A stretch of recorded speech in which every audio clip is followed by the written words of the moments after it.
Ayun, we're live na yata. Yes, bro. Live na. Nandiyan sa taas, oh.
Ayun.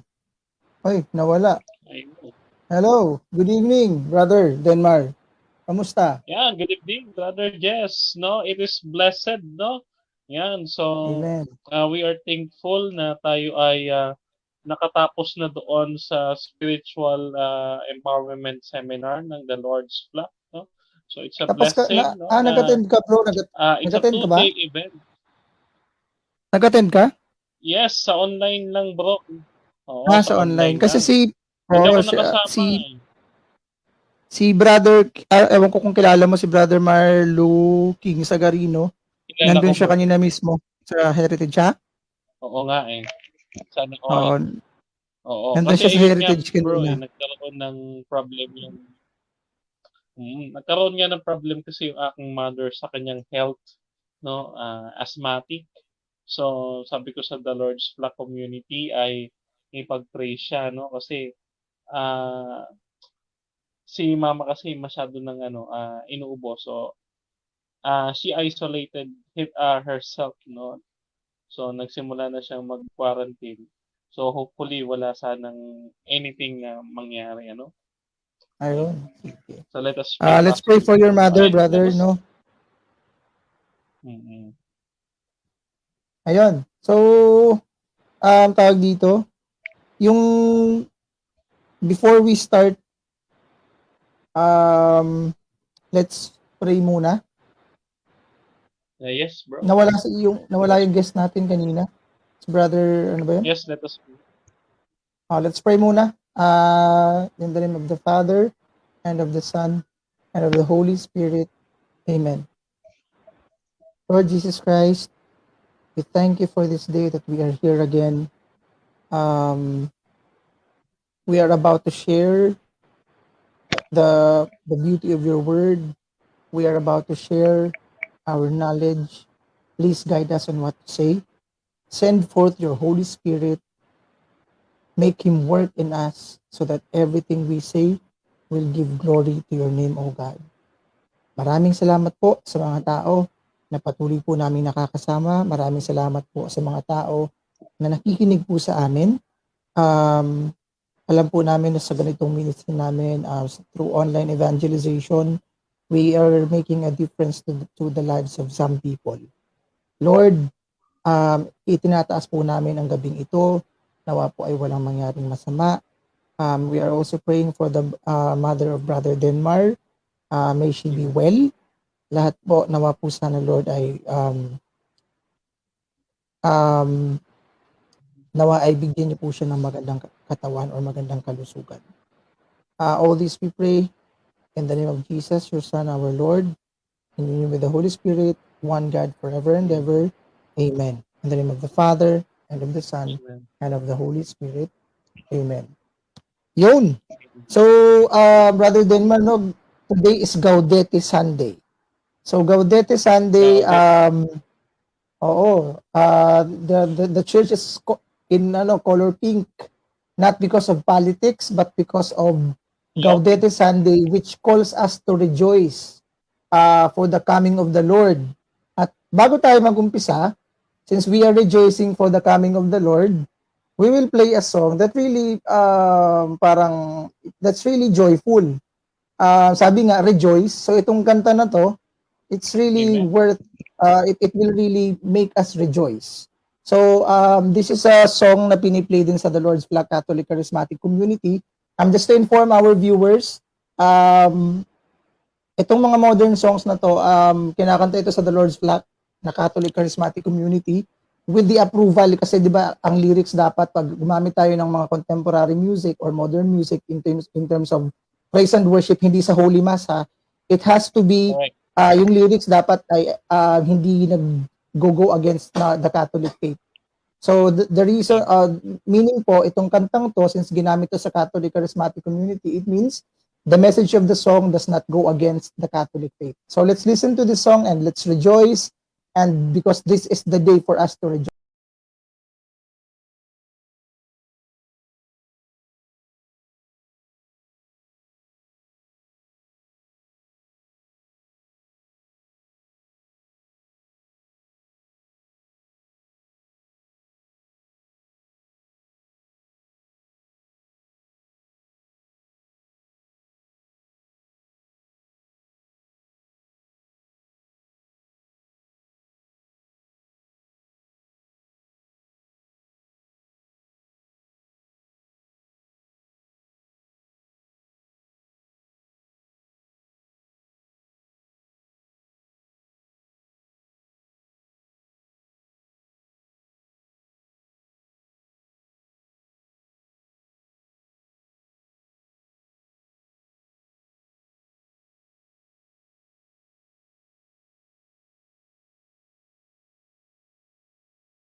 Amen. Ayun. Amen. Amen. Ang ganda nung kanta, sabi, I'll be glad, I'll rejoice and be glad in you. Tamang-tama sa Gaudete Sunday. Before we start, no, dun Amen. sa, before we start sharing our reflection, Brother Denmar, let's read muna yung gospel for today. At tama yun, no, yung gospel ngayon is yung Luke chapter 3, verse 10 hanggang 18.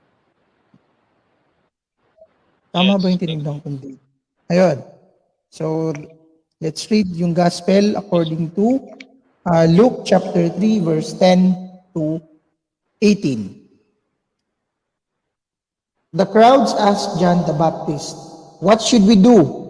He said to them in reply, "Whoever has 2 cloaks should share with the person who has none, and whoever has food should do likewise." Even tax collectors came to be baptized, and they said to him, "Teacher, what should we do?" He answered them, "Stop collecting more than what is prescribed." Soldiers also asked him, "And what is it that we should do?"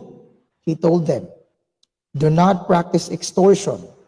Do not falsely accuse anyone and be satisfied with your wages." Now the people were filled with expectation, and all were asking in their hearts whether John might be the Christ. John answered them all, saying, "I am baptizing you with water, but one mightier than I is coming. I am not worthy to loosen the thongs of his sandals. He will baptize you with the Holy Spirit and fire. His winnowing fan is in his hand to clear his threshing floor and to gather the wheat into his barn.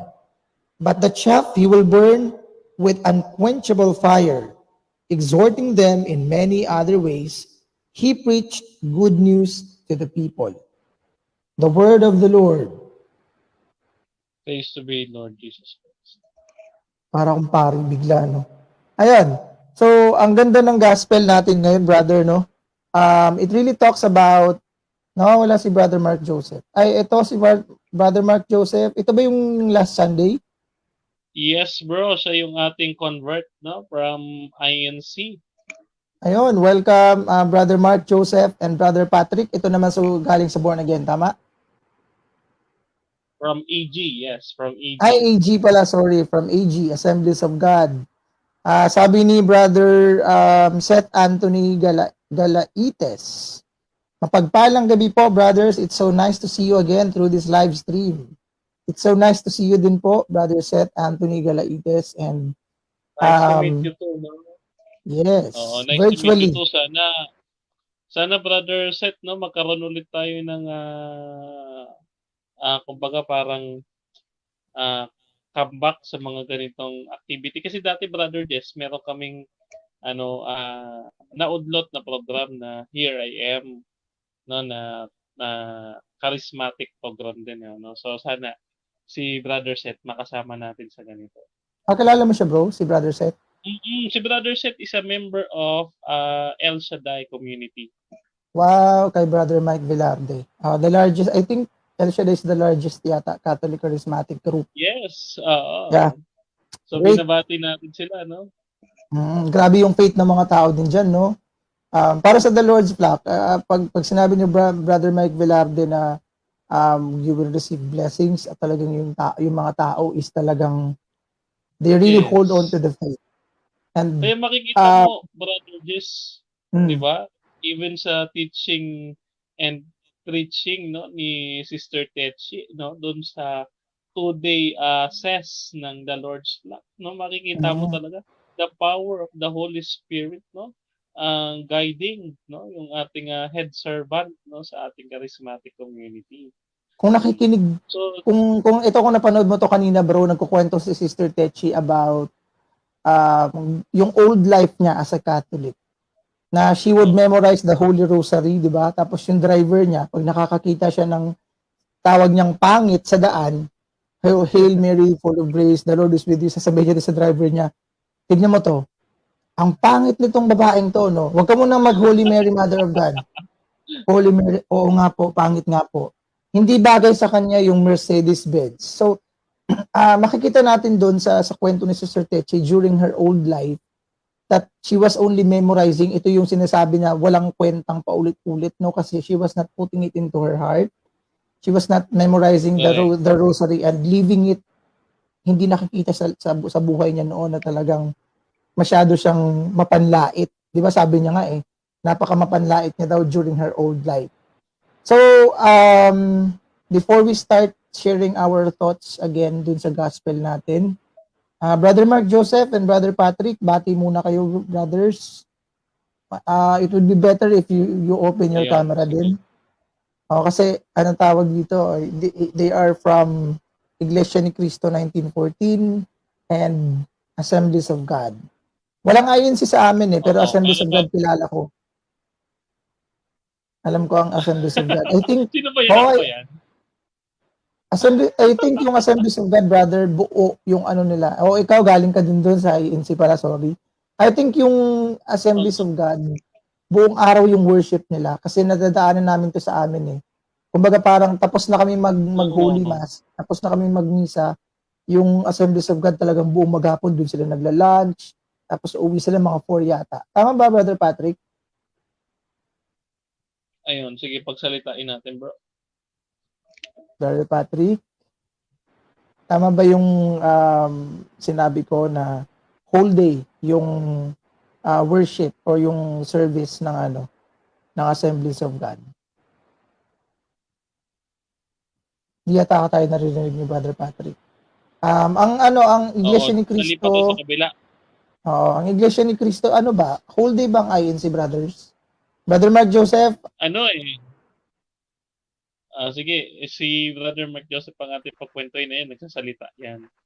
Sige, bro. Tungkol saan, bro? Ha? Sa INC? Yes. So, Oo. whole day ba ang service nila o yung worship nila or hindi naman? Hindi naman. Ano lang. Mga ilang Tatlo tatlong siguro oras? sa isang linggo. Ilang beses? Ay, Tatlo? 1 hour lang. Parang 1 sakit sa hour akin. every thrice a week. Mm-mm. Okay. So at least 1 hour lang.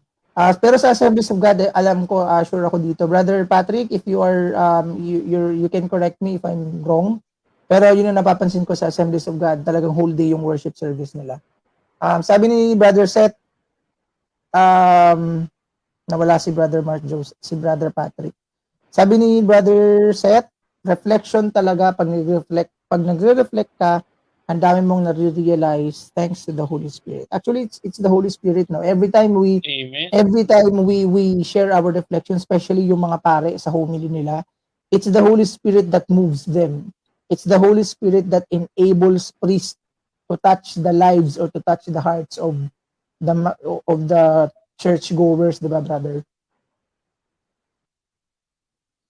So, Oo. Ayan. yes. So, kanina nga, Brother Jess, Mm. yung nanonood ako ng The Lord's Flock, no? Naisip ko, kung wala lang talaga akong emergency, nandoon ako Ang ganda talaga, promise, nung nandun ako, yung nanonood ako, kinikilabutan ako. No? Bakit? Kasi the message of God, no, tumatagos no? Yung nakaupo ka Amen. lang na feeling mo, sige, ano sa totoo lang, even though wala ka doon physically, no, ramdam mo nandun Ramdam mo na it circulates in you na although kapag ka nakapikit ka, kapag ka nagpe-pray, ganyan, mararamdaman mo you're levitating May ganung feeling Ay, Amen. mm. Maraming sharers kanina hindi lang si Sister Techi. Marami pang Oo nga, mga maraming agree, sabi ni Brother Seth. Alam mo ang ganda ng ang ganda ng Gaudete Sunday. Alam mo nakakatuwa din yung liturgical cycle ng Catholic Church kasi we have moments to parang to contemplate on or to commemorate the death of Christ. We also have parang a cycle wherein we welcome Jesus through His coming sa Pasko. Lahat di ba? So the church really knows how to rejoice. The church knows how to celebrate the death of Christ, lahat eh. Even the yung mga kapanganakan ng mga saints in heaven, the holy people of God. The Catholic Church is really something that is kompleto sa Ricardo's ika nga. 'Di ba, brother? Yung Agree ang ako tawag dun. dito. Do you have any do you want to start sharing your reflections, bro? Sige, pangunahan mo na bro kasi alam ko na-miss kita eh. Noong nakaraang linggo kasi wala ka eh. Oo nga eh. Na-miss kita eh. Oh, sige. Oo. Ikaw manguna. So, ang gospel kasi natin today is all about John the Baptist, 'di ba? So sabi niya, he was telling the people na parang about Christ, about the coming of Jesus Christ. Sabi niya pa dito, stop collecting more than what is prescribed. Uso to sa government, di ba? Uso to sa mga, it's really applicable sa nangyayari sa atin ngayon. For example, yung mga taong nangungutong, di ba? Tamang-tama dito sa gospel reading natin ngayon na stop collecting more than what is prescribed. Kumbaga parang ang sabi pa dito, do not falsely accuse anyone. So the gospel is teaching us to never never bear false witness against our neighbor.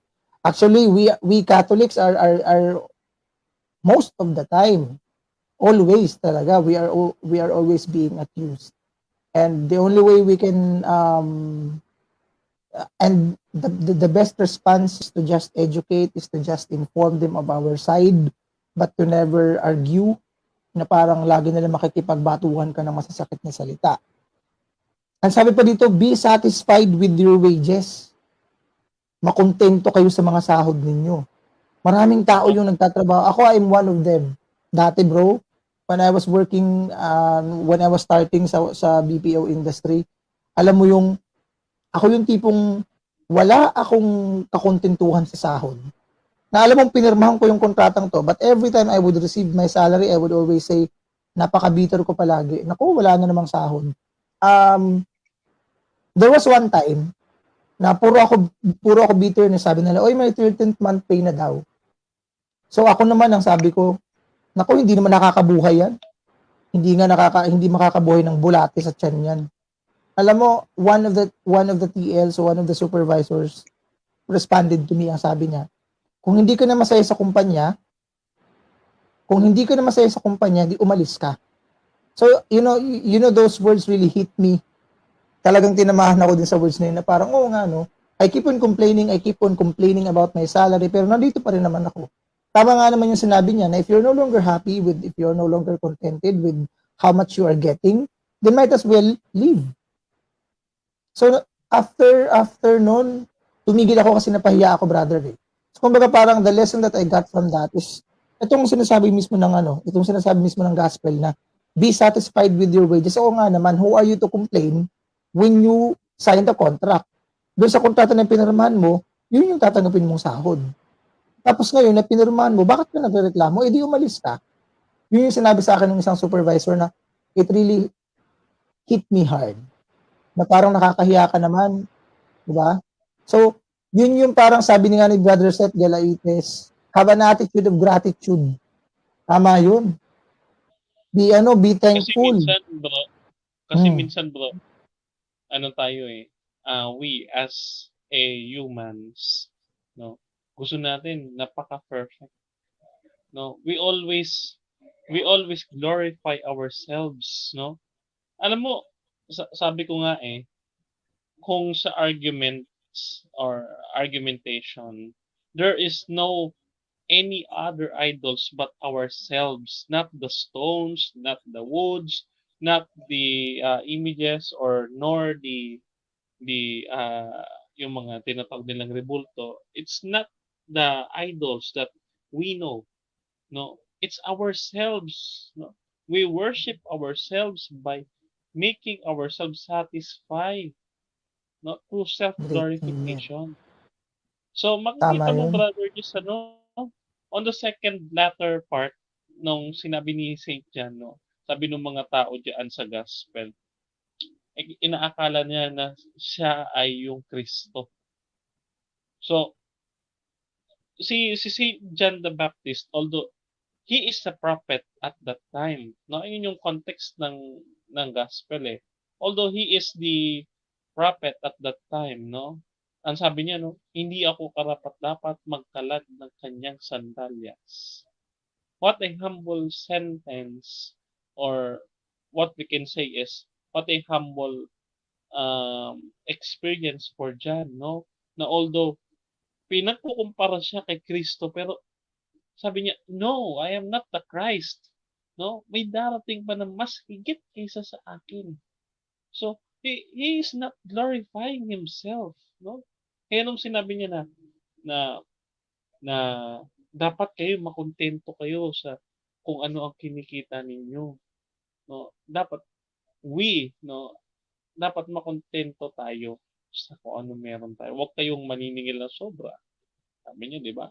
Huwag kayong kukuha o mangunguto. Di ba? It means, Amen. tinuturo niya yung self-contentment, bro. Tama. Na we Tsaka, should appreciate ourselves. tsaka maganda bro yung ano no, maganda yung sinabi mo na yung kay John the Baptist. Na it's really applicable sa world of apologetics din, brother, no? I know that our topic today is not apologetics, pero it's also applicable sa world of apologetics. Paano ba natin maihahalin tulad yung humility ni Saint John the Baptist? I think Saint John is a cousin of Christ, is a cousin, di ba, ni Jesus Christ, sa pagiging human niya, pagiging anak niya ni Maria. Kasi alam ko magkasin si Elizabeth and si Mama Mary. So they're cousins. Pero alam mo si Saint John the Baptist, no, napakagaling nung humility niya. Kasi 'di ba si Jesus Christ, we know that Jesus Christ is humble. Pero si John the Baptist is napaka-humble niya rin. Kasi sinabi niya na hindi ako yung Kristo. Alam mo brother, kung sa iba yan, it really happens. Dati nung nag-uumpisa ako bro, nung nag-uumpisa ako sa apologetics, when people would come to me appreciating me, parang I would always say na parang I take pride kapag pinupuri ako ng tao. I take pride in a sense na ang galing-galing ko. So, pero sooner or later ay parang dumating yung time na parang na-realize ko na hindi pala dapat natin itaas yung mga sarili natin kasi alam mo yung mahirap magsabi bro, ito based on my own experience, mahirap magsabi na merong mas magaling sa'yo. Mahirap magsabi na, oy, hindi ako magaling. Mas magaling si ganito. Yun yung ginawa ni John the Baptist. Na sinabi niya na hindi ako yung Kristo, may darating na mas higit sa akin. And in the world of apologetics, sometimes it's really hard to admit. There are a lot of apologists, there are a lot of people who do apologetics who are not humble, who are not brave enough to admit that there are people who are better than them. Diba? Bro, pansinin mo, no? Ang sabi ni Saint John the Baptist, no, ang ini-explain niya sa atin is about self-contentment. Kumbaga parang apologist, you are good, and you are sabihin na natin na gustong-gusto ka ng mga tao, ang dami nag-iidolo sa iyo, Then afterwards, you claim a title or a position that never existed, ganon. So ngayon, anong nangyari, meron tao na gusto na matuto. Tapos sinasabihan na naninira lang 'yan. It's a blasphemy to my office. Sasabihin niya ganyan. Tapos ayan, wala naman nagawa sa church yan eh. Wala pa naman napapatunayan yan. Ginaganon niya. Parang ganito self-contentment. Bakit mo pa kailangan patunayan yung sarili mo na I am this, I am this, I am this, I am this? what is the point or a sense ng sabihin natin na, "O sige, ito yung nagawa ko, eh." No? Instead that you tell that, "Ito yung nagawa ko, gusto ko nang ipasa yung torch ko sa'yo." That is self-contentment na kontento ka na sa kung ano yung ginawa mo. But don't take the chance of others na pumunta rin do'n sa field mo, no? Just like Saint John the Baptist do, no? Sinasaway niya yung mga Pharisees na sabi niya, "Huwag kayong maniningil ng sobra." Parang sa atin sa apologetics, no? Huwag niyong titignan yung inyong kapwa apologist ng napakababa na kayo ay sobra taas. Gano'n yun, Brother Jess. Yung self-contentment na ating sinasabi. Amen, amen. Sabi ko nga, brother, di ba parang yung paulit-ulit ko tong sinasabi doon sa Avengers, yung sa movie, sa Endgame, kung saan lahat ng characters ng Marvel nandoon. No, di ba? The characters did not count kung sino yung mas malakas, sino ba yung mas nagsakripisyo doon sa Endgame na yun, nandun lahat ng mga Marvel heroes. They did not count who sacrificed more, who exerted effort, who exerted the less effort, sino yung mas konti yung effort, sino yung mas maraming ginawa para matalo yung kalaban. Hindi they united.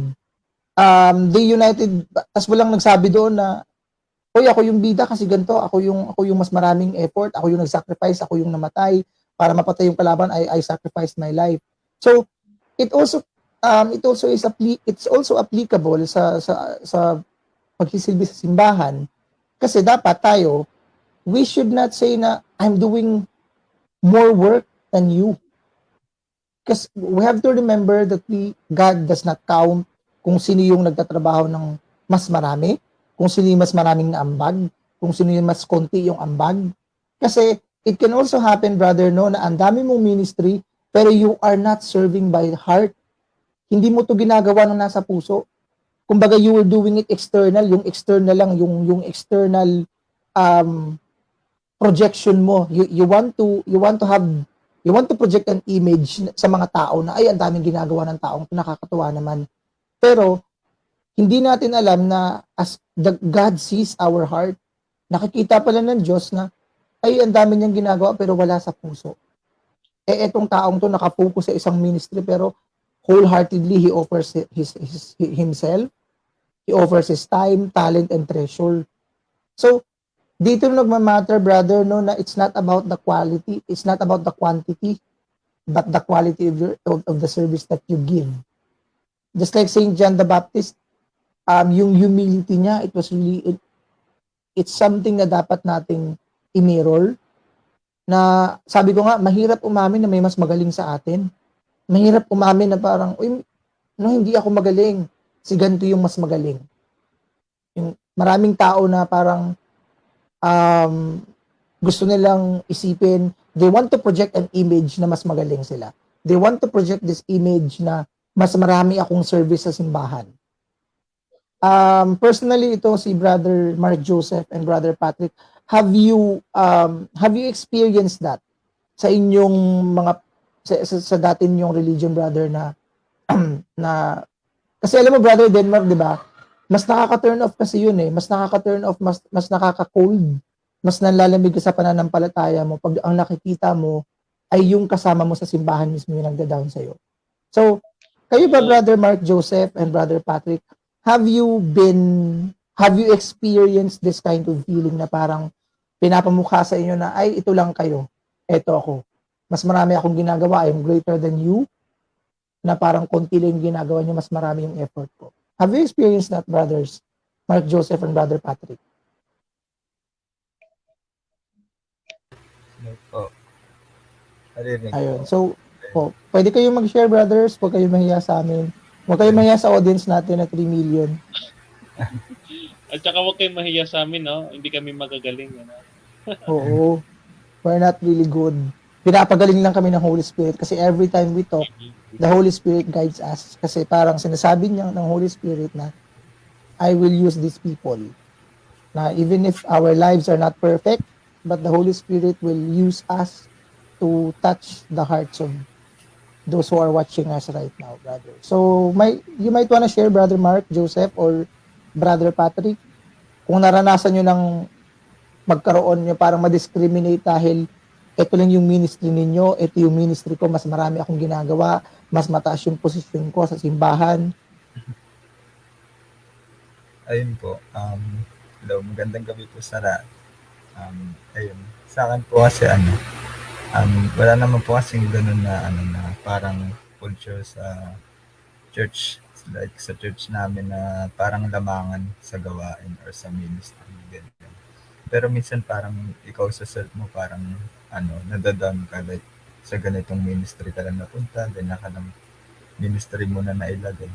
Pero naalala ko po yung sinasabi din sa akin ng leader ko doon na kung na makontento muna tayo sa maliliit na bagay na binibigay sa atin ng Panginoon. Kasi sa maliliit na bagay na yun, kung mapagkakatiwalaan tayo doon, mas lalong mapagkakatiwalaan tayo sa malaking bagay. Kaya ayun lang po. Si Lord naman kasi magpo-promote sa atin. Amen. Ang ganda ng sinabi ni Brother si Mark Joseph, Brother Mark Joseph, no? Tama? John Patrick. Brother Patrick, sa Assemblies of God to. So, Brother John Patrick, it's really nice na hindi mo nasubukan yan. Kasi kami personally, kami ni Brother Denmark, nasubukan namin yung masabihan na wala pa kaming napapatunayan, na hindi kami magagaling, na wala kaming napapatunayan. Actually, it's really hard when your own brothers and sisters yung mismong magda-down sa'yo. Yung mga taong nilulook up mo, yung mga taong tinitingala mo, sila pa yung magsasabi sa'yo na wala ka pa namang nagagawa para sa simbahan eh. Pero alam mo, one thing that I learned from that experience was to really know na hindi pala yung tao yung magdi-define ng ambag ko sa gawain sa simbahan. Si Lord pala yung magdi-define nun, hindi ako. Ay hindi yung Alam tao. mo, sa totoo lang, Brother Jess, ng first months and first days of my conversion, sabi nila, convert yan, aalis din yan dito sa church. Yan ang sabi nila eh. No? Convert yan, aalis din dito yan sa church, palipat-lipat yan. Tanda ko yan, brother, sabi nila na, ano lang yan, sa ngayon lang yan, kasi na-overwhelm lang yan sa warm welcome ng mga Katoliko. Pero sooner or later, lilipat ulit yan ng ibang religion.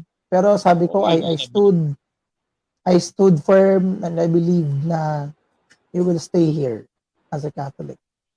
Oo, yun ang pagkakasabi nila. No? Tapos, alam nyo, sa totoo lang, napakaraming convert na magaling sa apologetics eh. Hindi naman sa nagtataas ng sarili.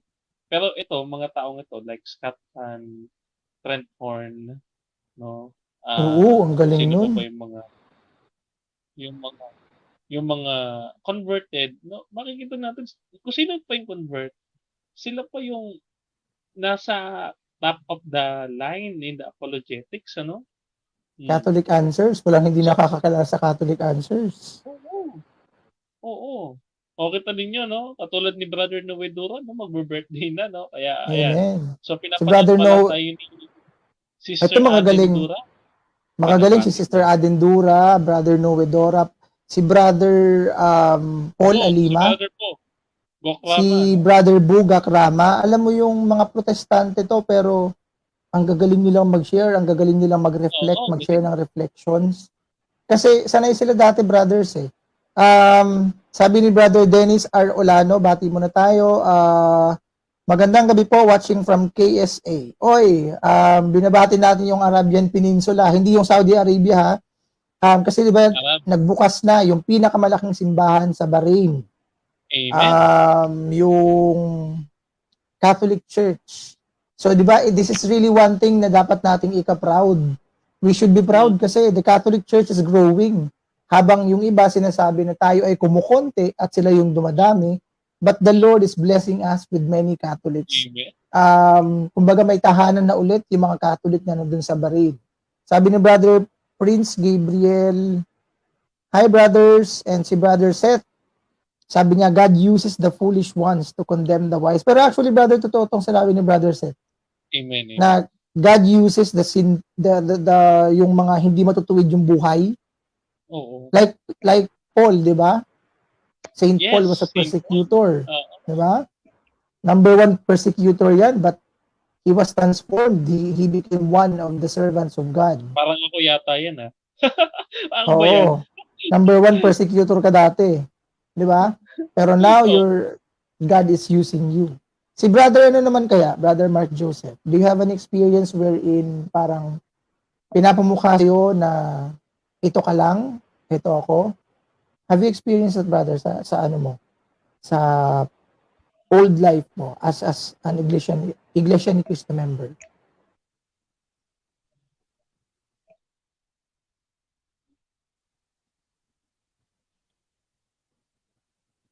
Hello, brother. Parang may problema yata si brother Mark Joseph. Mark Joseph. Oo. Pero alam mo, brother, itong gospel na to, brother Denmar, yung gospel natin na yun, alam mo, ang dami niyang lesson na binibigay sa atin. Pero, ang pinakabuod niya talaga, ang pinaka main point niya is the preparation for the coming of Christ. So, di ba yung previous natin, yung remember, brother, yung pinakauna nating faith and spirituality, kasi third episode na natin to, yung unang spirituality, faith and spirituality episode natin was about being prepared, getting ready. So dito, maganda yung pagkakasunod-sunod ng kwento. Bago dumating si Kristo, ang sabi niya dito, stop collecting more than what is prescribed. Tapos, do not practice extortion, do not falsely accuse anyone, and be satisfied with your wages. Kapag nagawa natin tong mga pinapagawa or reminders ni St. John, sobrang ready tayo sa pagdating ni Kristo. If there's contentment, sabi mga brother Denmar, if there's contentment, then we are ready for the coming of Christ. Alam mo, bro, nung magbigay ako ng recollection sa SEPCLAMP, eto sinabi ko sa SEPCLAMP eh. Do you know why the title of our recollection is Christ is Enough? It's not the Protestant doctrine that Christ is Christ alone, but I said Christ is enough. Why? Because in our preparation in the Advent, no, it's not about ourselves. Even in the second episode natin, bro, ito sinabi ko, no, we are not of ourselves, no. Yung Amen. preparation natin, no, ang tunay na hari na darating si Kristo, yung commemoration natin ng kanyang birth, no, ay ang ating Panginoon Kristo. We do not exalt ourselves as king, no. There's only one king, no, and that is Jesus, no. Amen. Kasi ito yung nakakalimutan natin eh. Minsan, sabi nila, accept Jesus as Lord and Savior. But how about King?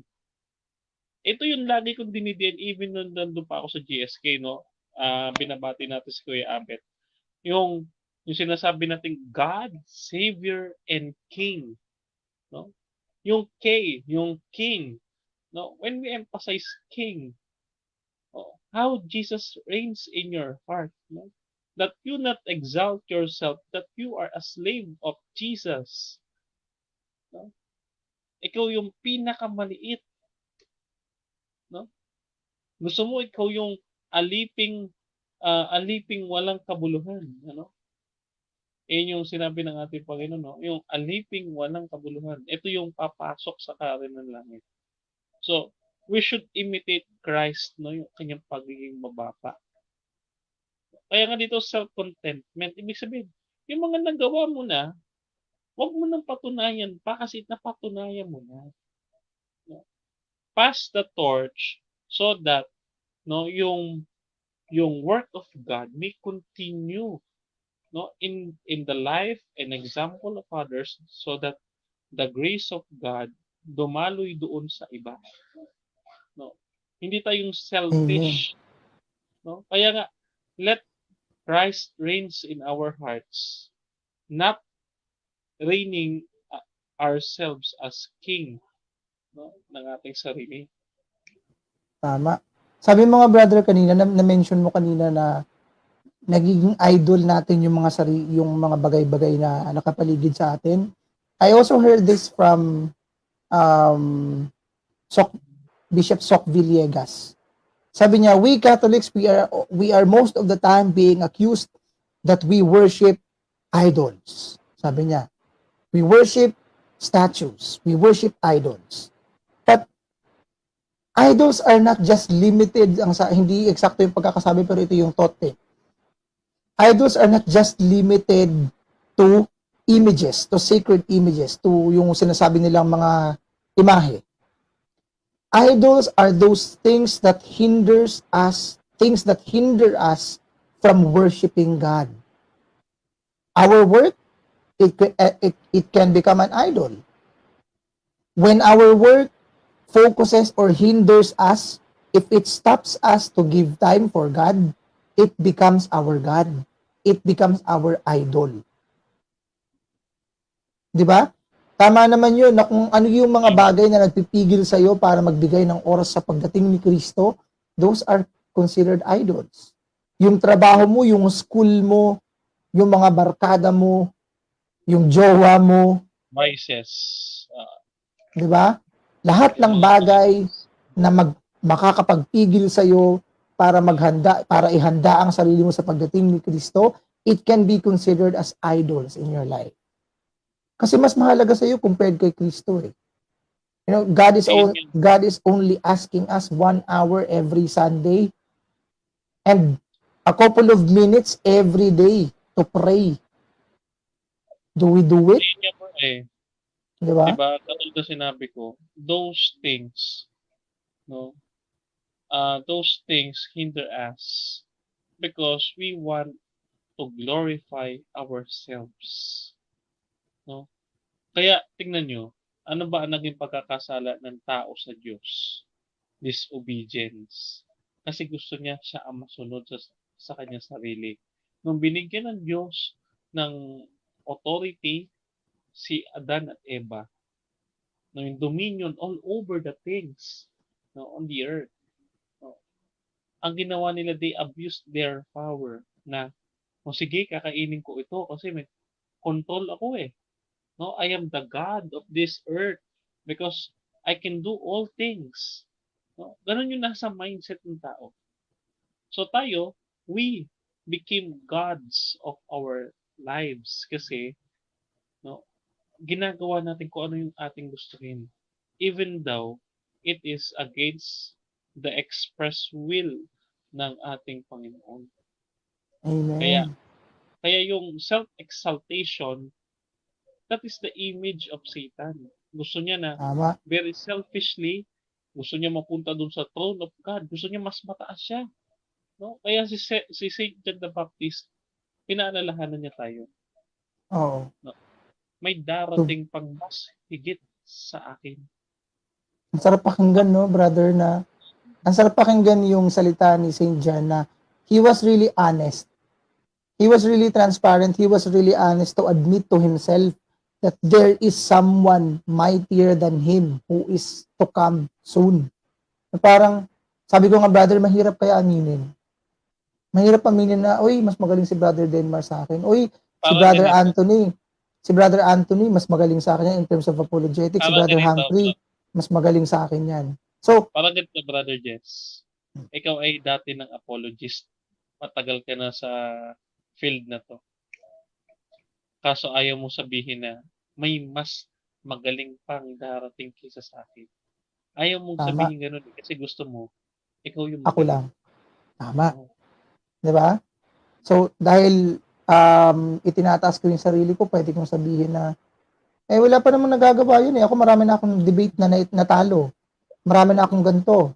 Ikaw na may mga naka-debate ka ba? Kasi sometimes brother, kasi ang sukatan ng tao ay yung sarili niyang standard. Sabi nga brother, 'di ba, ang sabi sa Bible, hindi kasi ako magaling mag-memorize ng mga verses, pero ang sabi ng Bible, for we seek the praise of men. We seek the approval of men. Instead yung approval ng Diyos. So, there are people, many of us are working to seek the approval of men para matanggap ng tao. Some people are doing the service they serve God through the church to be accepted by people, to be liked by people, which is dapat hindi. We should not seek for the approval of men. What matters is the approval of God. Alam mo dito sa gospel, ang gospel kasi natin ngayon, brother, is parang yung third Sunday of Advent. Bakit tinatawag siyang Rejoice Sunday? Kasi perhaps there will be people na magtatanong sa atin, ano yung purpose, bakit kailangan natin mag-rejoice in the middle of Advent? Kumbaga parang tayo ay nagsasaya kasi paparating si Kristo. 'Di ba? Correct. God wants to include us, bawat isa sa atin, sa pangako niya ng pag-iisa, pag-unify ng mundo. Sa gospel kasi ngayon, brother, yung tingnan mo yung crowd, 'di ba, nagtatanong siya, sabi niya, then what are we supposed to do? Ang sabi dito, we are invited to turn away from the individual as well as social sin and focus our entire lives on God's love for us and all of creation. Kapag nag-focus tayo sa pagmamahal ng Diyos, there is no space for hatred. Amen. Di ba? Lalo na ngayong election season. Hatred is really parang, alam mo, ino-overpower ng hatred because of politics, yung love na dala ng Christmas. Totoo yun, brother. Alam mo bro, ito. We called it Rejoice Sunday. Because naalala mo yung sinabi ko sa iyo na Jesus had a promise with us. Sabi niya, ipaghahanda ko kayo ng mga silid sa bahay ng aking ama.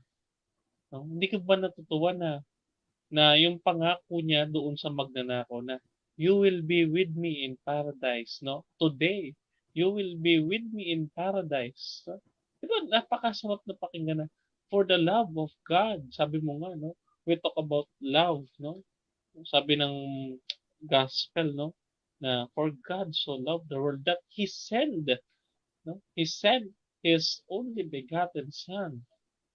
Ganda kamahal ng Diyos. He died for us. No? He gave His only begotten Son. He died for us. He gave His mother. No? He gave the church for us to be saved. Ang dami niya nang ginawa. So kung bibilangin natin, if we estimate the goodness of God, hindi magkakasya sa Bible yung enumeration ng good deeds na or yung graces na binigay sa atin ng Diyos, no? Ito, tsaka brother, no, we are, yung third Sunday of Advent, we are preparing for the coming of Christ, ika nga sa Pasko. Yung second reading natin ngayon, yun din yung sinasabi dito eh. Brothers and sisters, rejoice in the Lord always. Rejoice. Your kindness should be known to all. The Lord is near. Have no anxiety at all, but in everything by prayer and petition. Alam mo, ito yung sinasabi natin, brother, no, kahit sa unang, pa lang natin sa faith and spirituality, yung preparation, di ba? Preparation, repentance, prayer. Amen. Yun yung pinakamagandang pamamaraan ng pag-prepare sa pagdating ni Kristo. Prayers and petition. Tapos, kasi, yun nga ay a lot of people focus on maraming tao yung nagpo-focus sa, sabi ko nga, sa external, yung handa sa Pasko, yung mga pangregalo, 'di ba? That sometimes kasi yung meaning kasi ng Christmas minsan nagiging tinitwist ng tao eh. It becomes materialistic. It focuses on materials. Ayun diba? Nga bro. Oo, ayun nga bro. Ang punto doon. In Christ is enough for the season. Yun yung lagi sinasabi. Nung nagtok ako sa sitlap ng recollection, sabi ko, si Kristo ang bida ng Pasko. Yan ang sinasabi ko sa kanila. At saka ito sinabi ni St. Paul diyan sa second reading natin na rejoice. No, there is no other reason for us to rejoice na araw-araw that God loves you 'di ba? Yung batian sa the Lord's flock na God is good all the time, no? Oh, Amen. that is true. God is Sabi nga ni good. Father Jerry Orbos, God bless you, Mama Mary loves you. Amen. Alam mo pag kinakanta yan, si Father Jerry Orbos talaga yung talagang unang mukha na nag-refresh sa akin kasi nung nag-talk siya sa The Lord's Flock, alam mo si Father Jerry Orbos dati, akala ko akala ko boring siya na pare. Oo, nung dati kasi parang may nahon siya magsalita. But when you really listen to his message, when you listen to his reflections, meron akong book niya yung 365 something, yung mga daily reflections niya, Encounter with God. Doon ako mas bumilib. Marian Devotee yun, Marian Devotee si Father Jerry Orbos.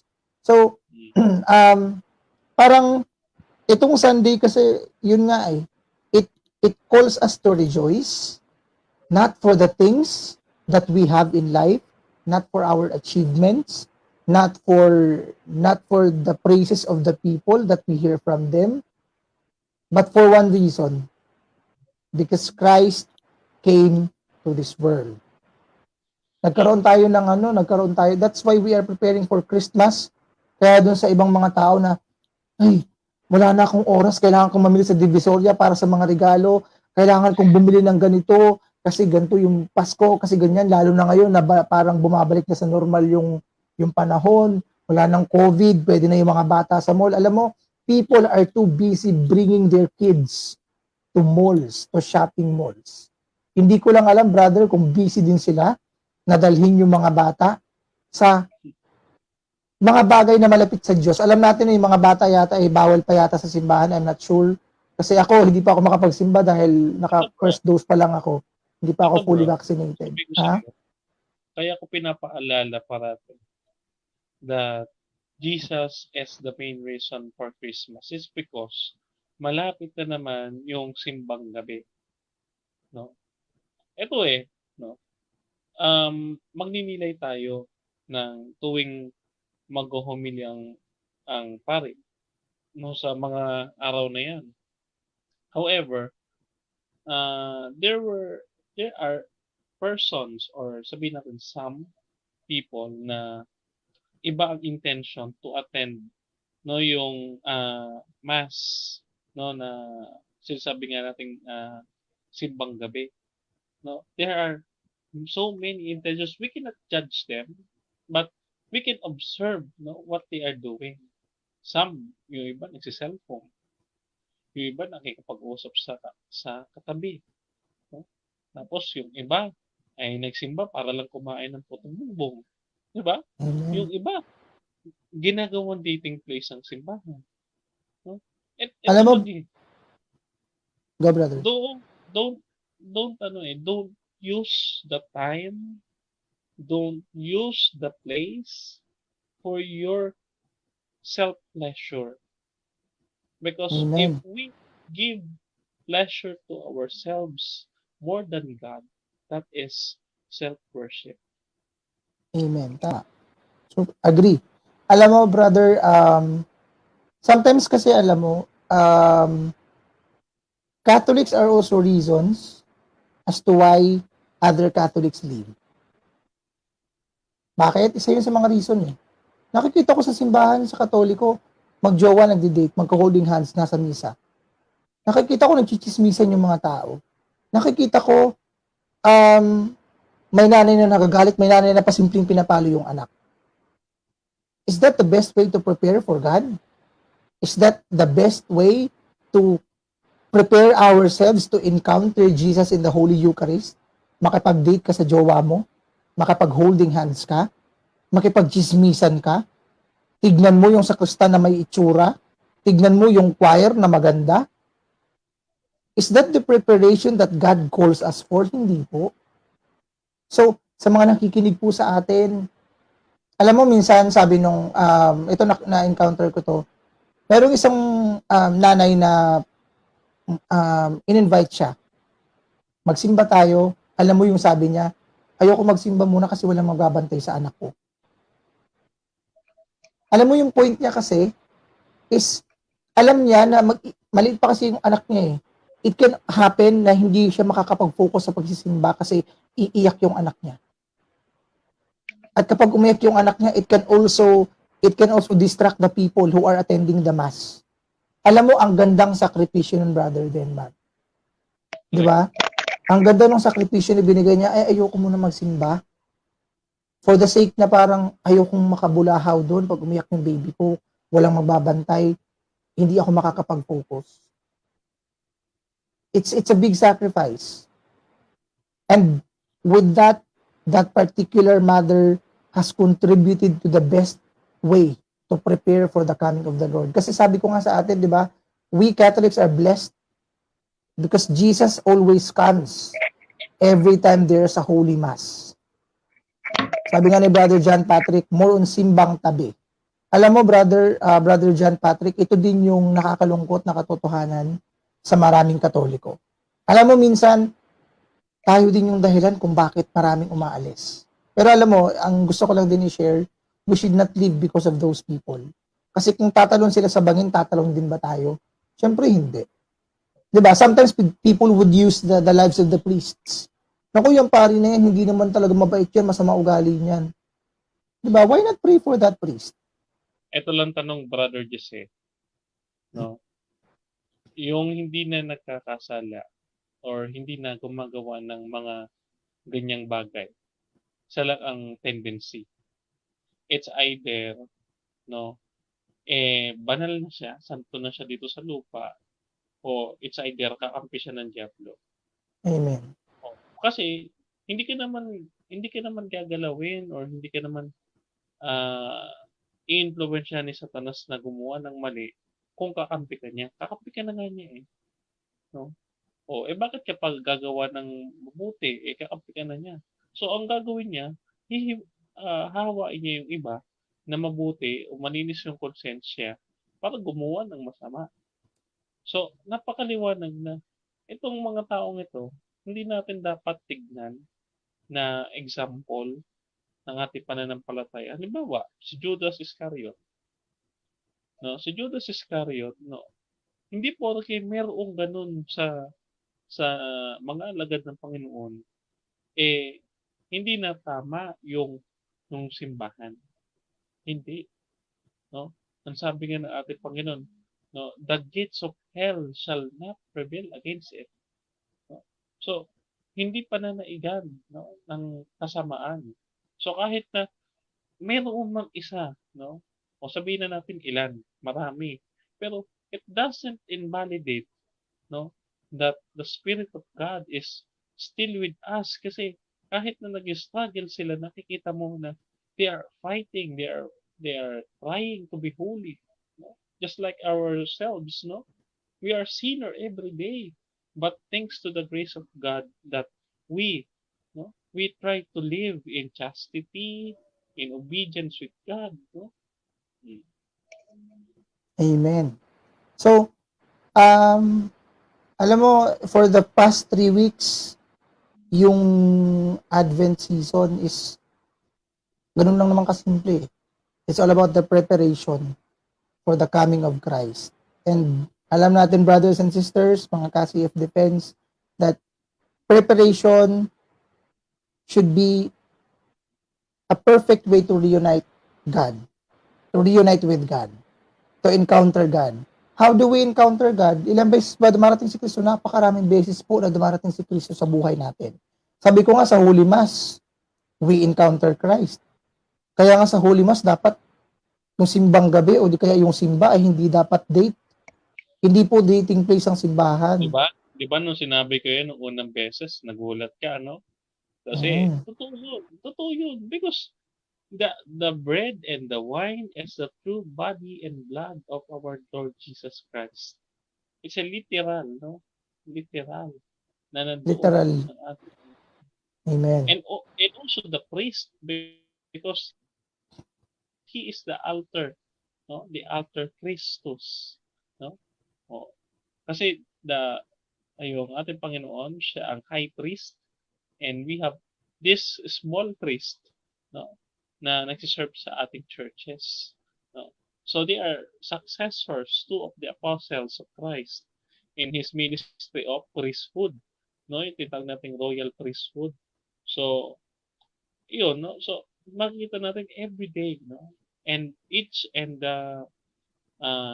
sabihin na natin, each time na magkaroon ng mass sa church, there is Christ. No? Hindi lang natin masasabi na Christ is bumabalik ng second coming. Yes, it's second coming, no, physically. But when you say Christ is always in our lives, every day yan. Hindi na Amen. natin mabibilang yan. Amen. Itong Gaudete Sunday, it's, sabi nga natin, it calls us to rejoice in the Lord for the day that He has made. This is the day that He has made. And when we say rejoice, part of it is dancing, celebration. And so we are free to dance, di ba? We're always free to dance for God. And having that said, let's play this song and let's all be free to dance. Tama, magbabalik Amen. po kami after this song, brothers and sisters. Amen. Ang ganda ng kanta, di ba? This song within me, Lord. Alam mo yung tawag dito, yung lyrics niya is really also fitting sa, sabi nga kanina sa kanta, this is the day that the Lord has made. I'll rejoice and be glad in Him. So ito naman, and because we are rejoicing, we're all free to dance. Sabi dito ang ganda ng lyrics ng kanta eh, we are free to dance for God. Sabi ni Sister si Ate Kai, God bless Brother Denmar Santiago, MI. God bless daw, brother. Kilala mo, bro?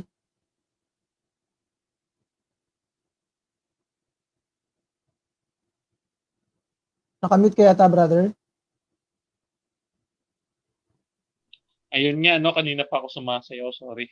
Ayun, binabati natin, no, si Ate Kai, no, yung founder of the Catholic Faith Evangelizers and devotees of Blessed Carlo Acutis, no. Binabati po namin kayo. Ayan. So, kakilala ko po yun, no. Ang tawag dito, ang ganda ng lyrics kasi nung kanta, sabi dito, I'll sing in the darkness, I laugh in the rain. Rejoice in your love again. We should be rejoicing for the love of God because He has given Amen. Jesus to us, who is the most precious and priceless gift that the world has ever received. Pero siya yung pinaka not appreciated. Di ba? Yung mga tao ngayon, yung mga maraming tao ngayon, hindi maganda ang Just Pasko like pag us, walang bro. ha? Just like us, no, may mga bagay, no, may mga tao na gift ang Panginoon sa atin. Like us, Brother Jess, hindi ko naman tinataas yung ating sarili. Like us, no, we, as apologists of the church, tayo, mga defenders of faith, no, we are gifts to the church so that the brethren or the fellow lay faithful may strengthen their faith, no, sa ating doctrine, sa ating church, no. So we are gift, but sometimes, no, we are not appreciated, no, kasi there are some people who are trying to be, no, na sabi na I am the head apologist, no, I am the chief, no, the chief apologist. Somehow, no, uh, they want to glorify themselves, no, kaya si Saint John the Baptist, no, na ating pinag-uusapan, no, he is actually cheering, no, natin, no, he is actually cheering and rejoicing that may darating sa kanya, no, na mas higit sa kanya, no. He is rejoicing that darating na yung Panginoon, na He is the one, no, who prepares the way of the Lord, no. He is rejoicing because nandun na yung kanyang tagapagligtas eh. Sabi ng nanay niya si Elizabeth, I am unworthy para dalawin ng ina ng aking Panginoon. No? And then Amen. sumisipa si Saint John the Baptist doon, di ba? Naalala mo doon sa gospel. No? So si Mm. John, it's example of rejoicing na nakita niya na si Mama Mary at saka yung dala-dala niyang anak na Messiah, no, ay yun yung hope ng buong sanglibutan. So he is rejoicing inside the womb of Saint Elizabeth, no? Ang ganda nung ano, ang ganda nung parang yun pa lang 'di ba yung nasa sinapupunan Saint ni Saint Elizabeth si John the Baptist, sumipa si John the Baptist. It was already um Saint John the Baptist's way of rejoicing, Amen. preparation for the coming of Jesus, no? Kung isipin natin, no, maliit pa lang si John the Baptist, batang-bata pa, sanggol pa lang, pinrepare niya na, nag-rejoice na siya. So, tayo ng mga tao na may mga pag-iisip na, bakit hindi natin i-focus yung mga sarili natin in rejoicing for the coming of Christ, not rejoicing for the coming of gifts, Apple, iPhone 13, Pro Max, sapatos, Brother Jess, damit, bags, di ba? bigay ko na ba Gcash ko? De joke lang.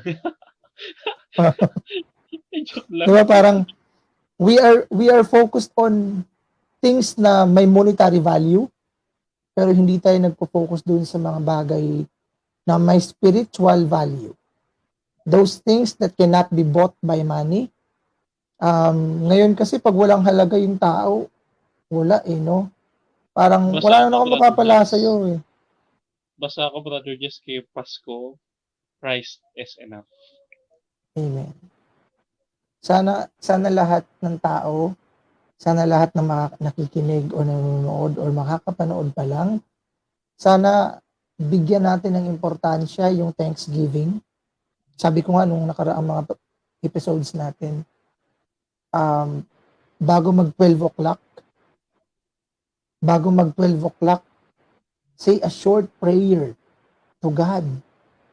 Lord, maraming salamat sa pagdating. Lord, maraming salamat sa pagbibigay mo kay Kristo sa mundo. Thank you for loving us. Lord, you are the center, you are the reason of the season. Itong aming pagsasalo-salo, Lord, this is a celebration of us meeting you, celebrating your birth. Ano ba naman yung short prayer just to glorify God, just to thank God? Let Christmas Day be a day of thanksgiving and prayer. After that, pwede nang kumain ang buong pamilya. Pwedeng yung pagkain mo nga, Lord, para sa iyo to. We are celebrating because you came in our lives. Gifts, material gifts are secondary reasons to celebrate Christmas. Material gifts do not really matter sa Christmas. Alam mo, bro, Kasi, ito go ngayong brother. Pasko, ibahin na natin yung tradisyon. Ngayong Pasko, ibahin na natin yung tradisyon. Instead that we wait for the gifts, why not give the gifts to the King doon sa may Amen. birthday, no? For example, yung ating mission kay Brother Mark Joseph and kay Brother John Patrick, no? I offered them all to God, no? I offered them all to the Lord kasi Pasko eh, di ba? Sino ba ang bida ng Pasko? Hindi naman ako. Kaya nga, Ayan, sabi ni brother John Patrick, Jesus is the reason for this season. Amen, brother oh, John Patrick. kaya nga Alam yun nga mo, eh, sabi ko. Brother alam mo Jesse, itong dalawang to, they are gifts. Gift sila sa amen. atin ni Lord, nakakasama natin. Alam mo, sooner or later, magsasalita din tong dalawang to. Nahihiya lang to sa ngayon, pero sooner or later, alam ko, Ano daw? maraming baon na Sabi kwento daw ni to that will Patrick, inspire. sabi daw ni Patrick, magpapasko na, baka naman daw gusto niya ng t-shirt. Pwede naman, why not, brother? We can meet sometime, sige. T-shirt lang Oo. pala eh. Bibigay sa akin ni Lord yan. Maliit lang na bagay yan kay Lord. Amen. Hihingin ko lang sa kanya mamaya yung pambili ng t-shirt, bibigay niya yun. Let's claim. Ganun sa Lord's flock eh, di ba? Your faith should claim. Hindi mo pa alam kung paano kukunin, kung saan kukunin, claim it and God will give it to you. That's faith, di ba? Faith is Jesus believing in Christ things is the unseen. Lord. because Jesus is a great provider. Sabi ko Um, nga eto bro sabi ko doon sa nakausap ko sa nag-PM sa akin, kilala niya 'to, si Brother Nico Razonable. Sabi ko kay Brother Nico Razonable, sabi ko sa kanya, "Bakit ka nanghihingi sa akin ng pamasko? Bakit, ikaw ba may birthday?" tama Kilala ko naman. yung birthday, ng December 25. Sino Alam ba? mo, brother, tama nga, no?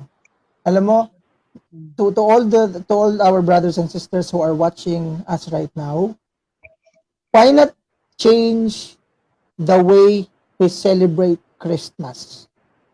I'm not saying na itigil natin yung gift giving sa mga pamilya natin, pero why not try to include yung nagse-celebrate ng birthday, the birthday celebrator. Kasi sabi nila celebrant is mali daw na term. So, why not give Jesus the gift that is for him? Why not give back to the church? Alam mo, instead na yung budget mo 5,000 para sa mga anak. Para sa 5 anak, tig 1,000 sa 5 anak. Why not add another 1,000 for Jesus Christ, who is the real reason of the season? Alam mo, masarap gawin yun. Naisip ko din yun. No? Why not try to give back to the man who matters every Christmas? Yung ipambibili mo ng alak, bakit hindi mo na lang ibigay sa simbahan? Amen. Di ba? Yung ipanlalasing mo, mapapaaway ka pa. Gagawin mo pang dahilan yung Pasko para makipag-away, maglasing. Naalala ko yung una nating episode and sabi mo, what matters most, no? Amen. Alam mo, what matters most is Jesus naman talaga eh. It's not the gift giving, it's not yung handa, hindi yung spaghetti, hindi yung hamon, hindi yung queso de bola, ano ba? Old school na yan. Di ba? Alam mo, sabi nga ni Brother Denmar, in my Father's house, there's a place for me. Mas maraming hamon doon, brothers and sisters. If we go to heaven, mas maraming hamon doon. Mas maraming pagkain doon na hindi magbibigay ng sakit sa atin. Kasi yung pagkain ng mundo, alam mo, we are eating food and at the same time, poison. Alam mo bakit ang mga pagkain ngayon, bakit ang daming sakit ngayon? Kasi yung kinakain din natin puno ng chemicals, puno ng preservatives. Pero pagdating sa, alam mo, when we focus on the coming of when we focus on the preparation of the coming of Christ, mawawala yung kagustuhan natin na maghanda, magpaka-busy para sa gift giving, sa gift wrapping. Ay, kailangan kong punuin ng gift yung gilid ng yung baba ng Christmas tree. Di ba?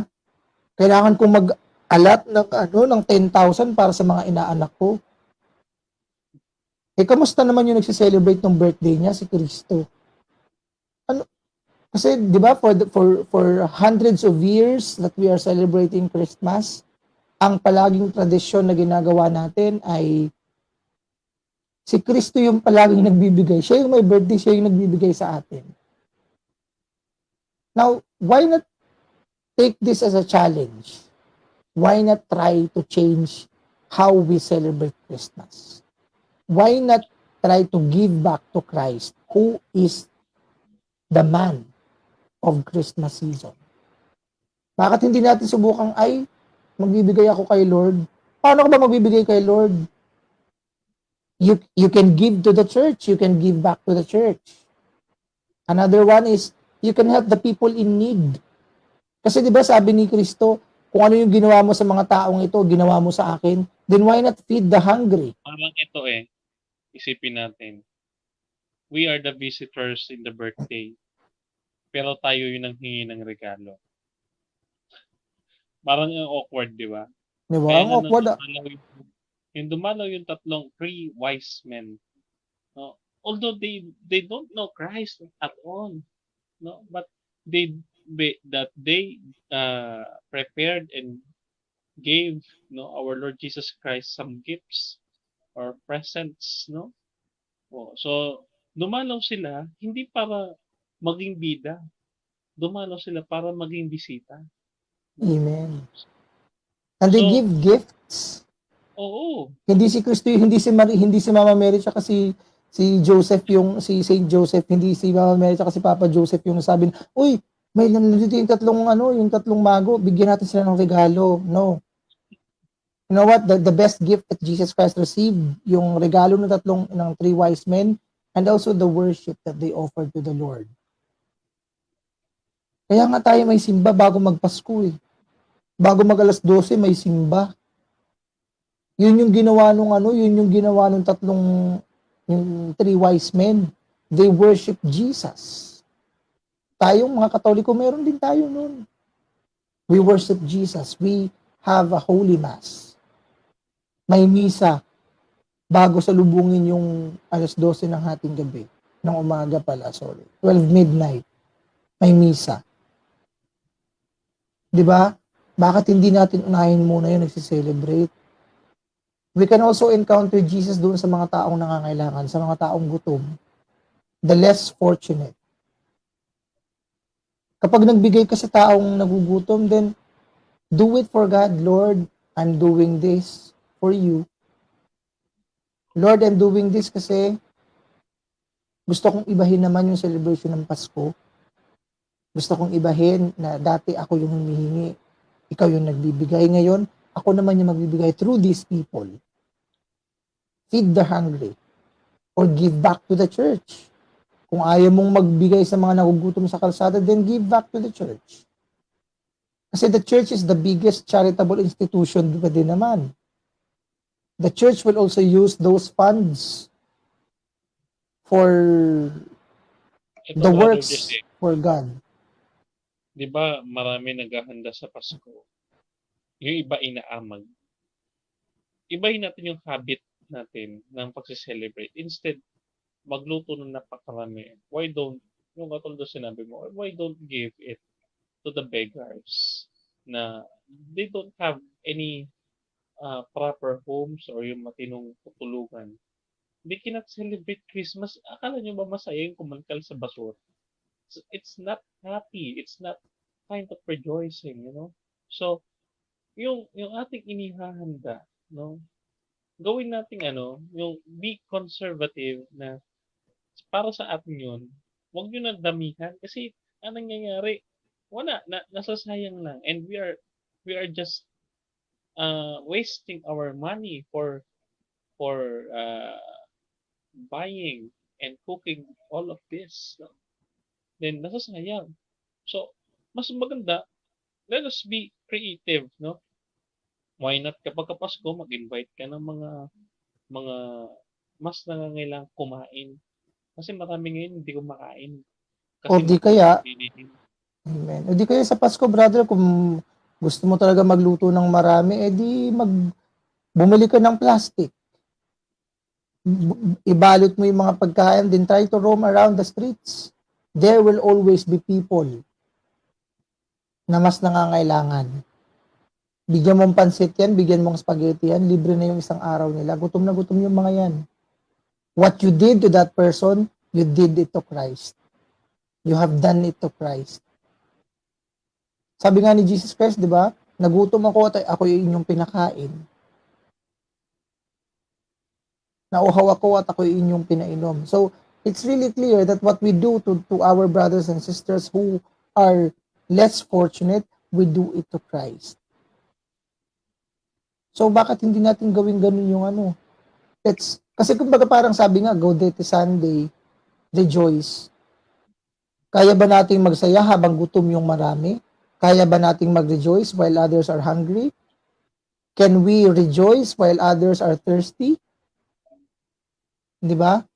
Hindi naman natin kayang pakainin lahat ng nagugutom eh. But why not try to feed those people around you? Ako lang, paglabas ko lang dito sa bahay, may mga nanlilimos dyan.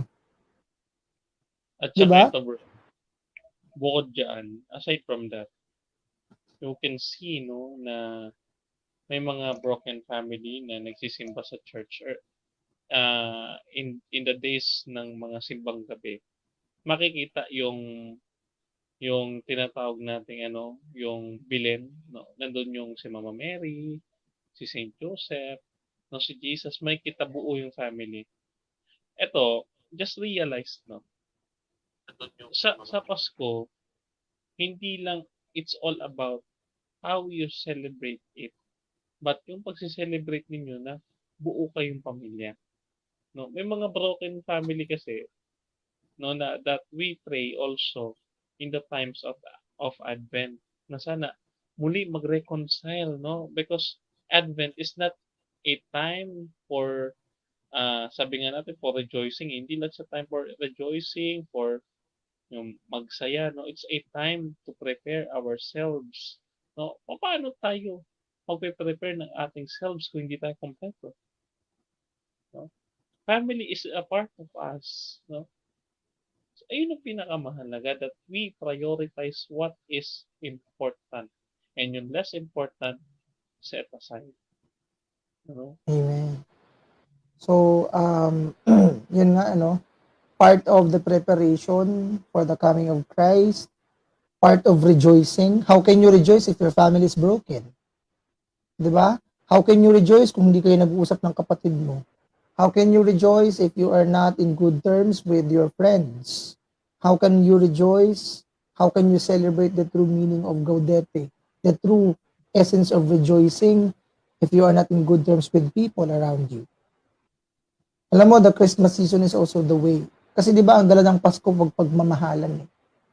Then why not take this season, this opportunity to say sorry doon sa mga taong nasaktan mo? That's one way to prepare. That's one way to prepare for the coming of Christ. 'Di ba? Alam mo ang itong gospel natin ngayon, ang dami niyang tinatouch kasi na ano eh. Ang dami niyang tinatouch na topic. Huwag kang mangungulekta ng higit pa sa nararapat. Huwag kang mag-aakusa, huwag kang magbibintang ng hindi totoo. Anything maraming, kumbaga, itong mga bagay na to, these are preparations Just like to be that, ready. Brother Jess, nabasa mo, huwag kang maninira. Pag Amen. naririnig ba natin yan sa misa, are you rejoicing that chinichismis mo yung kapitbahay mo? Are we rejoicing kapag nagsisid tayo sa tao ng hindi naman totoo na accusations, no? Yung mga false accusations natin laban sa isang tao. No? Are we rejoicing na bumabagsak yung isa ng dahil sa'yo? No? So sana isipin natin, no, na this Advent, no, it's really helping us, no, to lead ourselves, no, to have a Christ-centered life, no, na it's not evolving around us, but our life is evolving to Christ, no? Kaya nga Amen. minsan, 'di ba? Kaya nga hindi lang minsan, madalas kong sabihin, no, that Christ is enough. Ayun lang, Christ is enough. Hindi, you don't need anything, no? Because Christ is the ultimate gift of God this Christmas, no? You don't need your jowa, no? It's not a requirement anyway, no? It's not a requirement na punta yung friends mo sa bahay niyo. It's not a requirement na ikaw ay magpunta sa mall on that day. What is very important is si Kristo unahin natin. Tsaka na yung ating sarili, no? Amen. Ayun lang, no, brother, I think naibahagi na natin lahat ng gusto nating sabihin. Preparation for the coming of Christ should be done through prayers, thanksgiving, petitions, and doing good things to others, giving back to the church, not accusing anyone with false accusation, never bearing false witness against our neighbors. try to change the way we celebrate Christmas, na instead of the traditional way na we focus on the gift giving, why not try to give back to the church or to the people who are needy? Wag tayong maninira. Importante yan sa ngayon. Try to reconcile with the people around you, the people that you are not in good terms with. Yung mga taong di mo kinakausap sa ngayon, why not try to say sorry? But before you do it, try to ask for the Holy Spirit. Lord, let your Holy Spirit come down and give me the spirit or the grace of humility to be able to say sorry kahit alam kong hindi ako yung mali. Lord, give me the grace to be able to admit that someone is better than me. Humility. Just like Saint John the Baptist. Lord, give me the grace to be able to uplift others. Amen. Not by uplifting myself, not by praising myself. Lord, give me the grace to be able to make a difference to other people's lives. Lord, give me the grace to feed the hungry. Lord, give me the grace to empower people, to inspire people every day. Di ba? That's one way to prepare for the coming of Christ. Lord, sana po hindi na po ako mangutong. Lord, sana po hindi na ako mandaya. Oh, Di ba? sana Lord, hindi na ako magnakaw. Ano, ganun. Sana Lord, hindi na ako magnakaw kahit pa piso-piso sa wallet ni nanay. Di ba? Sana po Lord, hindi ko na pangarapin pa, hindi ako mag-focus dun sa nakita kong sapatos sa mall. Sana Lord, kung ano yung kayang ibigay ng magulang ko, yun na yun. Or Lord, sige, sasabihin ko na lang sa nanay ko na yung ipabibili niya ng regalo sa akin, ibigay niya lang sa mga taong nangangailangan. That could be the biggest sacrifice. Sabi nga ni brother, di ko mabasa yung kanyang pangalan. Sana ma-apply yan sa bawat isa. Ito bro, share the message sa mga friends natin, sa mga nakikinig ngayon. Try to change the way we celebrate Christmas. Instead of us giving gifts to our family, why not try to give as well to Jesus Christ? Paano tayo magkakapagbigay kay Kristo? Hindi natin kakausapin si Kristo sa kwarto, magkukulong tayo. Hindi tayo pupunta sa kung saan lugar para kausapin si Kristo. We can see Christ through the eyes or through the people who need the most. Yung mga nagugutom, yung mga walang damit, yung mga simpleng tao sa kalsada. It represents Christ. Sabi nga ni Kristo, nagugutom ako, pinakain niyo ako, nauuhaw ako, pinainom niyo ako. Let's do it. Try to celebrate Christmas in a different way. We are not saying na don't focus on the gift giving, huwag kayong maghahanda. No, we're not saying. What we are trying to say here is that change your perception to Christmas season. Jesus is the real reason for the season, not the family gathering, not the movie watching, not the movie watching sa mga sinehan. It's not all about that. Kasi sabi ko nga, if we see Christmas as a way to gather, as a way to be reunited in the family, then it's not Christmas, Pero it's family reunion. Christmas, no? In one word, alam na natin. Christ. It's all about Christ. It's all about Christ. Diba? So, hindi po yung panonood ng sine, excited ka, nanonood na naman kami ng sine ng magulang ko kasi may mga movie ngayon sa MMFF. Kakain kami sa labas ng 25 kasi Pasko. Then it's not a Christmas. It's not Christmas. If Jesus is not at the center of what we do this Christmas, nasaan si Kristo sa panonood ng sine? Does it involve Christ? No. Nasaan si Kristo sa pagkain? Does it involve Christ? No. Pero actually, we can do all those things after we give thanks to God. Sabi ni Saint Paul, no? Glorify the Lord in all things. In all what you do, no? Glorify. Amen.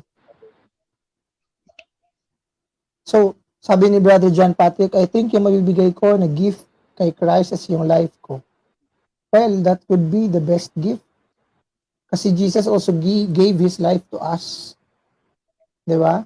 So, yun yung pinaka-importante, baguhin natin yung challenge na yan. Sabi nga ni, yung hindi ko mabasa yung Pero pangalan. pero bago 'yan, Brother Jess, 'no, bago mag-end yung ating program, 'no, gusto ko mag-uttered, 'no, kay mismo kay Brother John Patrick, 'no, kasi kanina we are talking about Christmas. Ang tanong lang ito basic, 'no, what is Christmas for him? 'No, ayan. So, kung makapagsasalita ka pa ng ganitong oras, magparamdam ka kahit sa baso lang.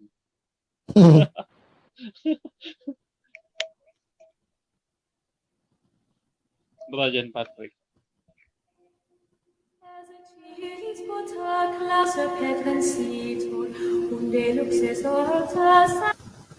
Brother Patrick, may narinig ang tugtog, bro. Mukhang nahiya pa siya, Brother Jess. Oh, si Brother Patrick ayaw mag-share. Nahiya ka ba, bro, Pero ito, brother? Well, Brother Jess, ang magandang regalo natin sa ating live viewers, no? Ang gagawin, I am trying, no, na, kasi may, tawag dito, yung aking apostolate, no, that I am keeping sacramentals, no, it's a pre-sacramentals. Lagi kong ina-announce yan dito sa bawat Katoliko na nagnanais ng pre-sacramentals. Yun. So, yun yung ating pamasko sa kanila, no? amen. So, yun. Perhaps nasabi na namin ni Brother Denmar yung aming mga kwento, yung aming mga experience, yung aming mga experience na kapupulutan ng aral. Na-share na rin namin yung tamang pag-celebrate, the right way to rejoice for Gaudete Sunday, the right way to prepare to prepare for the coming of God, to prepare for the coming of Christ through prayer and thanksgiving and feeding the poor and giving back to the church and giving back to the people in need, Changing our ways. changing our way. This is all about changing the traditional way of celebrating Christmas. Yun lang yung namin, yun lang yung challenge namin. And with that being said, before we end this, meron pa kaming closing song. I would just like to say this. Maraming salamat po sa panonood sa aming programa, sa aming live stream. Thank you po sa mga patuloy na nanonood at sumusuporta. I hope that God will bless you. Stay cute, Catholic until the end. Have the pogi presence of God inside. Brother Denmar, yung closing statement mo, bro. Okay, ang closing statement ko lang, you always watch out for Apollo Session and Faith in Spirituality. And sa aking YouTube, no, yung Brother Denmar Santiago MI, hanapin nyo lamang po ang aking pangalan, lalabas sa po yan. And yung ating, of course, yung YouTube channel ng Catholic Faith Defense Philippines, no, i-subscribe nyo po yan at i-share, no, para ang lahat ay maging masaya ngayong Pasko. Yun lamang. God Amen. bless sa ating lahat. Ayun, so wag muna po kayong aalis kasi we also have a closing song. Yung closing song natin is all about, part pa rin siya ng rejoicing because we are celebrating the Gaudete Sunday. So, lahat naman yung pag-rejoice natin is for the glory, for your glory. So, let's hear this song, For Your Glory, as our closing song.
Before we say goodbye to our viewers, let's have our closing prayer.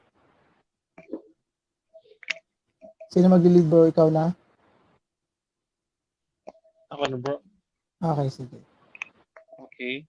So, in the name of the Father, and of the Son, and of the Holy Spirit. Amen.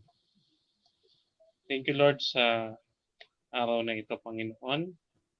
Thank you sa aming mga buhay, sa aming mga kinain, Panginoon, sa iyong paggabay sa amin sa araw na ito, sa iyong mga pagpapalat, mga biyayang ibinigay ninyo sa amin, Panginoon. Maraming salamat, Panginoon, sa pagkakataong maipahayag ang iyong dakilang pag-ibig para sa bawat isa sa amin, Panginoon.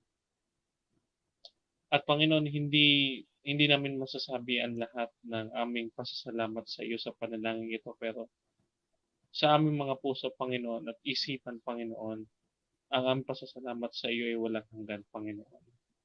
Alam mo po, Panginoon, na ang buong panalangin ito ay kaya naming siksikin ng pasasalamat sa lahat ng iyong kagandahan loob sa amin, Panginoon. Sa dami-dami, Panginoon, ng pwede naming sabihin, Panginoon, ay alam namin na umabot man ang umaga sa pagpapasalamat sa iyo, Panginoon, ay alam mo po, Panginoon, ang aming nilalaman ng aming mga puso't isipan na kami ay nagdidiwang, kami ay nagpapasalamat, at kami ay taos-pusong, Panginoon, na sumasamba at nagpupuri dahil sa iyong kagandahan loob sa amin.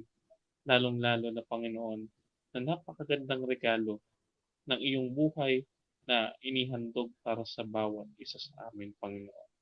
Kaya naman, Panginoon, itinataas namin ang iyong pangalan.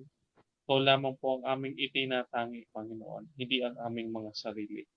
Kaya, Panginoon, sa gabing ito ay natutukan namin ang pagpapahalaga sa iyo, Panginoon, na magkaroon ng buhay na sumisento lamang sa iyo, Panginoon, na ikaw lamang ang dapat naming tignan sa mga panahong ito at lalo sa mga araw na darating, Panginoon, na ito po, Panginoon, ay halimbawa, Panginoon, na aming pagbibigay pugay sa iyo at pagre-realize po namin, Panginoon, sa tunay na esensya at diwa ng Kapaskuhan na ikaw lamang po, Panginoon, ang tanging dapat na maging bida ng Pasko, Panginoon. Kaya naman, Panginoon, tulungan mo kami na i-apply ang lahat ng aming natutuhan ngayong gabi, Panginoon. Sa tulong ng iyong grace, Panginoon, at pag-ibig, Panginoon, ay ikaw po ang maghari sa amin at tulungan kami, Panginoon, na maisabuhay ang iyong dakilang kalooban at yung mga sinabi sa pamamagitan ng iyong mga apanlingkod, Panginoon. Kaya, Panginoon, ikaw lamang po ang kailangan namin. Sapagkat kung kami ang gagawa ng mga ito, alam namin, Panginoon, dahil sa aming pagiging makasalanan, Panginoon, ay hindi namin ito magagawa na mag-isa. Kaya kinakailangan namin ng katulad mo, Panginoon, na ikaw ay hari, Panginoon, at ikaw ay haring mapagtagumpay magpakailanpaman, Panginoon. Kaya pagtagumpayan mo po ang aming mga buhay, Panginoon, bilang ikaw ay aming hari, Panginoon, na ipinanganak sa sabsaban, Panginoon, ikaw po ay sakupin ang aming mga buhay, Panginoon. Kaya ngayon ay isinasamo namin sa iyo, Panginoon, na lumapit ka sa aming mga buhay, Panginoon. Na ikaw po ay maging sentro at ikaw po ang maging ikutan ng aming mga buhay, Panginoon. Kaya iniimbitahan ka po namin, Panginoon, ng buong kababaang loob sa aming mga buhay simula ngayon, na nawa maging katulad mo kami, Panginoon, na kami ay mapagkumbaba sa aming mga sarili at tanging ang Diyos lamang ang aming itinataas at na hindi ang aming sarili ang aming tinadakila, kundi tangi at iisa lamang, Panginoon, kundi ang Panginoon lamang na nasa langit, ang Ama, ang Anak at Espiritu Santo. Kaya ito ang aming dalangin, Panginoon, na amang samot dalangin at pakiusap sa iyo, Panginoon. Ang lahat ng pasasalamat at pagpupuri, Panginoon, ay nasa iyong pangalan. Gayon din ang aming panalangin na inaakit namin sa iyong napakatamis na pangalan sa pangalan ng aming tagapagligtas na si Yesu Kristo, magpasawalang hanggan kasama ng Espiritu Santo. Amen. In the name of the Father, the Son, the Holy Spirit. Amen.